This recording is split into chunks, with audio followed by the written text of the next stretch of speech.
Good morning all of you.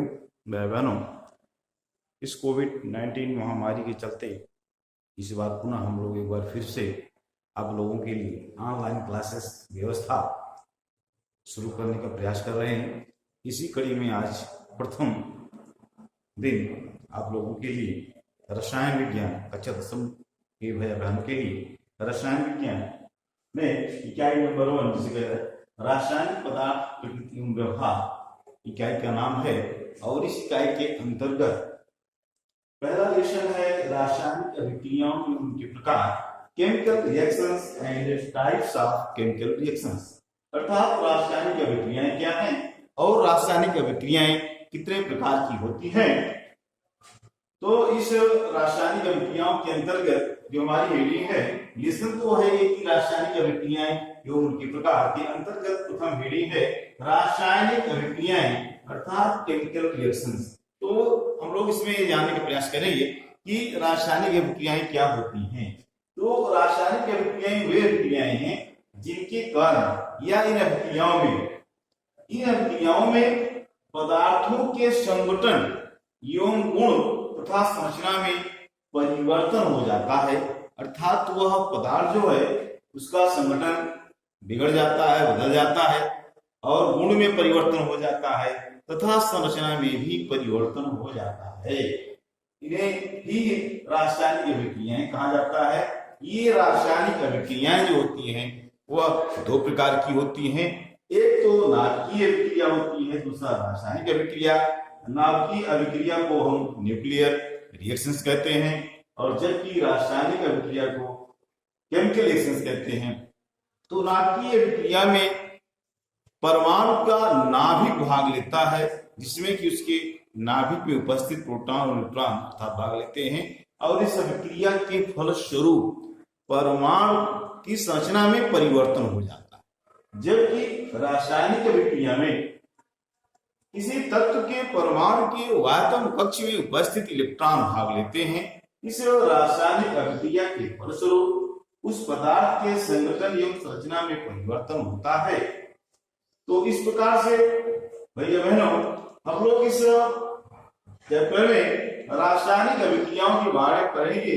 जैसे रासायनिक अभिक्रिया क्या होती है, कैसे होती है। तो जैसे यहाँ पर रिएक्शंस के माध्यम से समझाने का प्रयास किया जा रहा है। एक पदार्थ है जिंक ऑक्साइड।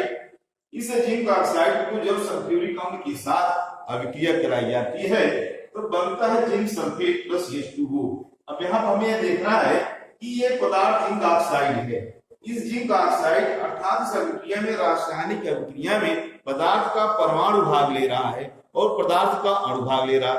कोई किसी पदार्थ का परमाणु पहले से बंधे हुए आपस के बंधों में तोड़ जाता है और फिर अन्य विभिन्न अपने जो उसके अलग अलग परमाणु भी रहते हैं उन परमाणुओं से पदार्थ के भिन्न परमाणुओं से संयोग करके नए नए पदार्थ का निर्माण करता है। जैसे यहाँ पर जिंक ऑक्साइड एक पदार्थ मान है, सल्फ्यूरिक अम्ल है। जिंक ऑक्साइड में जिंक अलग हो जाता है, अलग हो जाती है। उसी प्रकार सल्फ्यूरिक एसिड में हाइड्रोजन अलग हो जाता है और सल्फेट अलग हो जाता है। यहाँ पर जिंक जो है वह सल्फेट के साथ बॉन्ड बना करके बना लेता है जिंक सल्फेट, और जबकि ऑक्सीजन जो है वह हाइड्रोजन के साथ संयुक्त होकर के जल का निर्माण हो जाता है। इस प्रकार से हम देखते हैं कि रासायनिक अभिक्रिया में जो ये अभिकारक है और ये उत्पाद है, अभिकारक में उपस्थित पदार्थों के आपस में उनके बॉन्ड टूटते हैं। टूटने के बाद फिर उनमें नए बॉन्ड बनते हैं और नए बॉन्ड बनते हैं वह अभिक्रिया के उपरांत नए पदार्थ का निर्माण होता है। तो इस प्रकार से इन रासायनिक अभिक्रियाओं में हम देखते हैं कि संगठन एवं संरचना में परिवर्तन होता है। संगठन जैसे यहाँ पर जो है जिंक ऑक्साइड था वह जिंक सल्फेट बन गया, और जो सल्फ्यूरिक एसिड थी इसका सल्फर जिंक सल्फेट में चला, जिंक साथ अभिक्रिया कर लिया, और जो कि हाइड्रोजन है वह ऑक्सीजन के साथ जल बना लिया।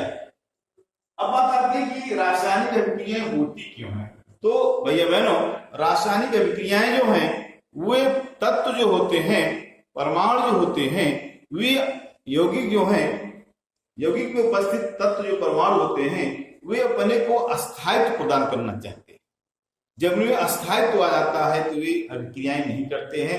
सेम उसी प्रकार से जैसे हम लोग जानते हैं किसी चाक को, किसी मिट्टी के टुकड़े को ऊपर हथेली में लेकर के नीचे गिराया जाता है तो उसमें ऊपर जब हाथ में ले रहते हैं तो स्थिर ऊर्जा रहती है और वह स्थिर ऊर्जा सीधे सीधे गतिमान ऊर्जा ढलती हुई पृथ्वी पर जाकर पहुंचती है और वह चाक टुकड़े टुकड़े में टूट जाता है और वह अस्थायित्व को प्राप्त कर जाता है। सेम उसी प्रकार से यहाँ पर जो है जब इसकी ऊर्जा नाश हो जाती है और वह अस्थायित्व को प्राप्त कर लेता है तो फिर वह आगे अभिक्रिया नहीं करता। इस प्रकार प्रत्येक तत्व अस्थायित्व प्राप्त करने हेतु ही रासायनिक अभिक्रिया करते हैं। तो भैया बहनों, इस आज के इस वीडियो में आप लोगों को हम रासायनिक पदार्थ प्रकृति एवं व्यवहार के अंतर्गत पदार्थों में रासायनिक अभिक्रियाएं क्यों होती हैं इसके बारे में चर्चा की गई। रासायनिक अभिक्रियाएं क्या होती हैं उदाहरण के साथ इसके बारे में चर्चा की गई। नेक्स्ट वीडियो में हम आपको इसी क्रम में, इसी कड़ी में आगे वीडियो भेजते रहेंगे। आप लोग वीडियो अवश्य देखिए जब तक हमारा विद्यालय पुनः ओपन नहीं हो जाता है। इसी माध्यम से हम आपको लगातार पढ़ाते रहेंगे। धन्यवाद।